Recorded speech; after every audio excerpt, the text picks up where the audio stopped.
Hello student, जैसा कि आपको दिख रहा है यहाँ पर एक फर्स्ट लेसन वो स्नेहक लुब्रिकेंट एक लेसन जो केमिस्ट्री पॉलिटेक्निक सेमेस्टर एग्जाम के लिए बहुत ही इम्पोर्टेंट लेसन है। इससे एग्जाम में डेफिनेट मार्क्स डेफिनेट क्वेश्चन पूछे ही पूछा जाता है। इस लेसन से 5 मार्क्स या 7 मार्क्स का क्वेश्चन पेपर में पूछा ही जाएगा। आप लोगों को करना क्या है, ये मैंने हैंडमेड नोट बनाया है खुद का, जो मेरे जो 5-6 साल एक्सपीरियंस है जो पॉलिटेक्निक में पढ़ाने का, उसके आधार पर ये नोट्स को प्रिपेयर किया है मैंने। और उसी नोट्स को बनवाया है, उसी नोट्स का मटेरियल है जो आप लोगों को स्टडी करना है।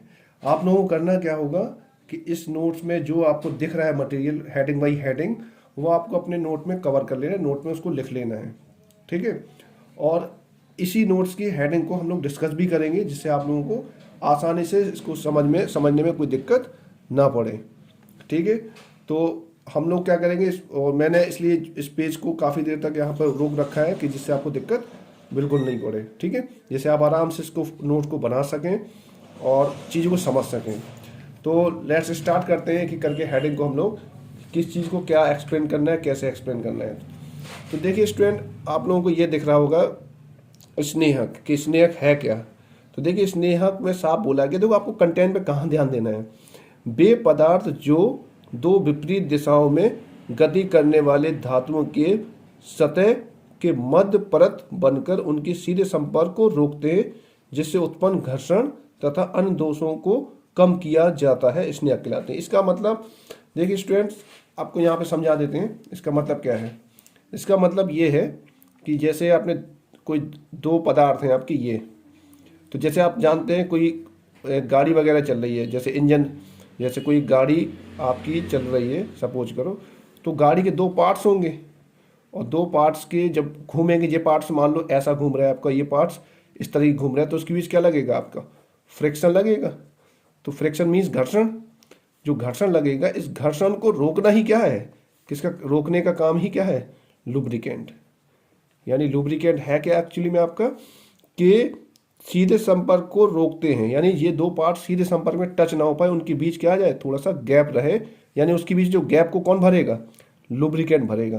क्योंकि हम लोग ये भी नहीं कर सकते कि दो पार्ट्स के बीच गैप बहुत कर देंगे तो वो आवाज़ आने लगेगी मशीन में, इसलिए पार्ट्स तो पास ही में रहने चाहिए उनकी, वरना वो पार्ट्स चलेंगे ही नहीं। तो दोनों पार्ट्स के बीच की जो गैप में हम लोग क्या भर देंगे, लुब्रिकेंट, और इस लुब्रिकेंट से इन दोनों की पार्ट्स के बीच फ्रिक्शन जनरेट नहीं होगा, और इसी फ्रिक्शन को रोकना ही काम क्या है, लुब्रिकेंट को। इसलिए बोला गया वे पदार्थ जो दो विपरीत दिशाओं में गति करने वाले धातुओं, देखो एक पार्ट ये हो गया, एक पार्ट ये हो गया, अब दो धातुओं के पार्ट्स हो गए, सतहों के मध्य यानी इसके मध्य में परत बनकर उनके सीधे संपर्क, यानी इनके बीच की परत बनकर उनके सीधे संपर्क को क्या करता है, रोकते हैं, जिससे उत्पन्न घर्षण, यानी इनके बीच से जो उत्पन्न घर्षण हो रहा हो तथा अन्य दोषों को क्या कर देता है, कम किया जाता है, स्नेहक कहलाते हैं। ठीक, ये तो हो गया आपके स्नेहक के बारे में, घर्षण कम करना, ठीक है। दो पार्ट, दो इसे यहीं से देख लो, दो पार्टों के बीच परत बनकर उनके बीच के घर्षण को कम करना क्या कहलाता है, फ्रिक्शन।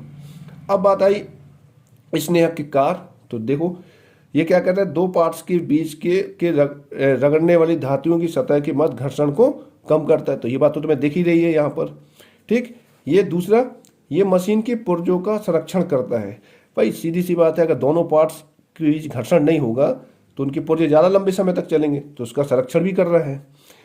तीसरा, ये मशीन में ध्वनि कंपन तथा झटके कम करता है। मतलब भाई जब टकराएंगे नहीं तो ध्वनि भी क्या होगी, कम, कंपन भी कम होगा और मशीन में आवाज़ या झटके वगैरह नहीं आएंगे। ये मशीन की आयु को बढ़ाता है। भाई सीधी सी पॉइंट्स है कि अगर जब घर्षण नहीं होगा तो पुर्जे काफ़ी समय तक चलेंगे, तो उसकी आयु ऑटोमेटिक बढ़ जाएगी, ठीक। इसके बाद आते हैं स्नेहक की आवश्यकता। तो स्नेहक की आवश्यकता में देखिए आपको बोला गया है, पहले आवश्यकता क्या है, घर्षण कम करना। भाई स्नेहक क्यों डाल रहे हैं, हम लोग घर्षण कम करने के लिए तो डाल रहे हैं। दूसरा, टूट फूट कम करना। भाई घर्षण रोकेगा तो टूट फूट कम करने के लिए तो घर्षण डाला, अगर टकराएंगे पार्ट तो टूट फूट ज़्यादा होगी।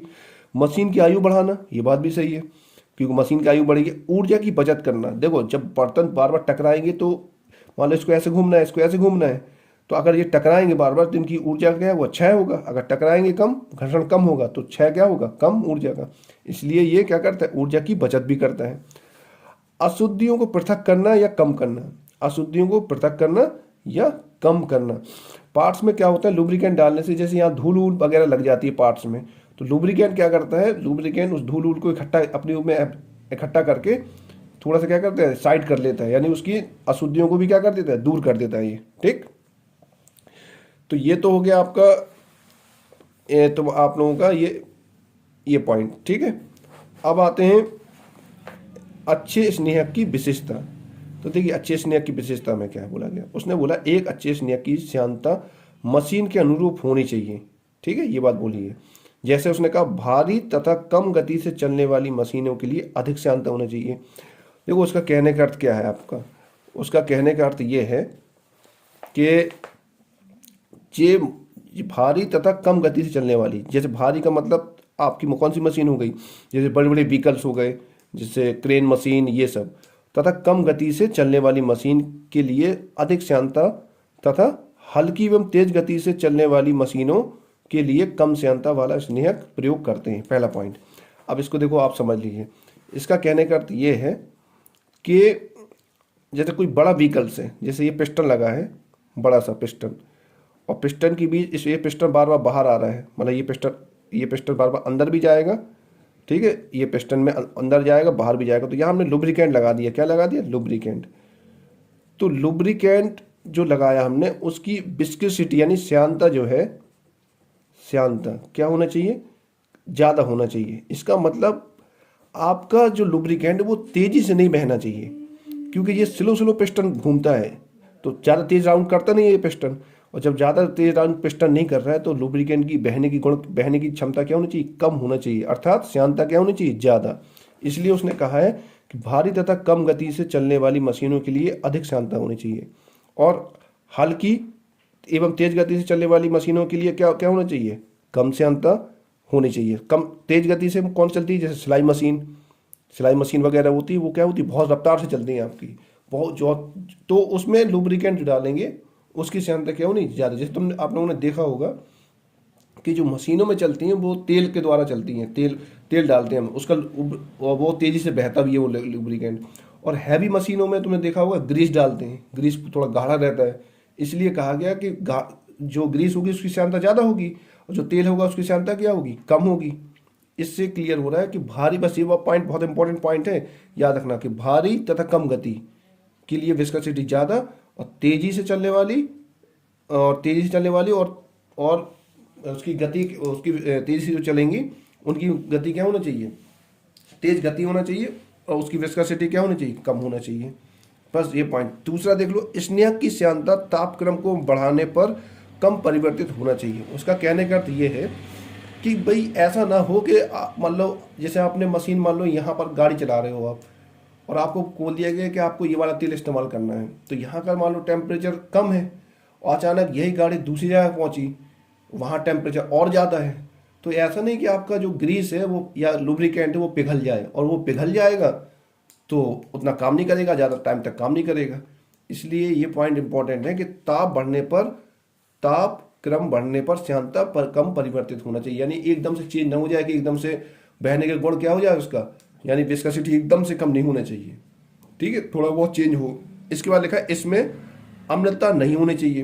भाई सीधी सी बात है, अगर लुब्रिकेंट में एसिडिटी होगी तो हम लोग लुब्रिकेंट डालते कहाँ हैं, पार्ट्स में डालते हैं, और पार्ट्स में अगर हमने ग्रीस लगा दी और अगर उसमें एसिड होगा तो वो हमारे उस पार्ट्स को क्या कर देगा, डैमेज कर देगा, भाई रिएक्शन कर जाएगा, और रिएक्शन कर जाएगा तो हमारा जो मेटल, जिस मेटल से वो बना होगा उसमें वो फर्क पड़ जाएगा। जैसे सब लोग जानते हैं कॉपर में एसिड डाल देंगे तो फर्क तो पड़ ही जाएगा, तो उसका रंग कैसा हो जाता है, बैगनी।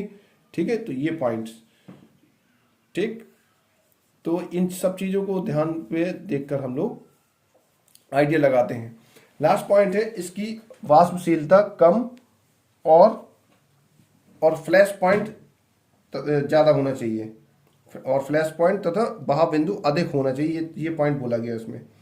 तो इसके लिए आप ये समझ लीजिए कि अम्लता कम और फ्लैश पॉइंट ज़्यादा तथा वहां बिंदु अधिक होना चाहिए, यानी अभी ये हम आगे समझेंगे फ्लैश पॉइंट वहां बिंदु के बारे में। ठीक है, तो स्टूडेंट देखिए ये सारे पॉइंट हैं, इसमें से एक क्वेश्चन बनेगा ही बनेगा आपको। हम लोग एक एक करके 2-3 वीडियो में पूरा लेसन कवर कर लेंगे, आप लोगों को ध्यान रखना है थोड़ा सा। ठीक है, तो नेक्स्ट वीडियो बनाएंगे उसमें आगे के इस नोट्स को आप लोग बनाते चलना, क्योंकि हम लोग ये कंप्लीट करते हुए सारा कुछ कंप्लीट करेंगे। ठीक है, ठीक। हम और स्टूडेंट की कुछ स्टूडेंट की डिमांड्स आई थी कि फिजिक्स के नोट्स का भी क्या वीडियो बनाएंगे, तो हमने उसी को प्लान में रखते हुए फिजिक्स के नोट्स के लिए भी वीडियो का प्लान सोचा है। तो हो सकता है 1 या 2 दिन बाद फिजिक्स के भी इस तरीके से नोट्स के वीडियो जो एग्जाम के लिए बहुत पॉपुलर क्वेश्चन मतलब पॉपुलर नोट्स है, वो उसको हैंडमेड बना के आप लोगों को प्रोवाइड किया जाएगा। तो एक एक करके आप लेसन बाय लेसन उसके नोट्स बनाते जाइए। आपको पूरे लेसन के नोट्स मिलेंगे, हर एक लेसन का कितना लिखना है, क्या लिखना चाहिए, क्या नहीं लिखना चाहिए, एकदम वेरीफाइड नोट्स, जिससे आपके मार्क्स में एग्जाम में पूरे मार्क्स आ सकें। तो ओके स्टूडेंट, तो बताइएगा कैसा रिस्पॉन्स रहा है, और कोई करेक्शन हो तो वो आप बताइए कि सर ये भी बताना है इस तरीके से, तो वो कमेंट बॉक्स में ज़रूर बताइएगा। और इसको शेयर जरूर करिए, कर दीजिए सब लोगों के पास, जिससे ये सब तक पहुंच पाए, सब लोगों तक शेयर, क्योंकि इसमें सभी नोट्स सभी लेसन के नोट्स बनवाए जाएंगे। ठीक है, ओके स्टूडेंट, तो नेक्स्ट वीडियो में मिलते हैं। ठीक।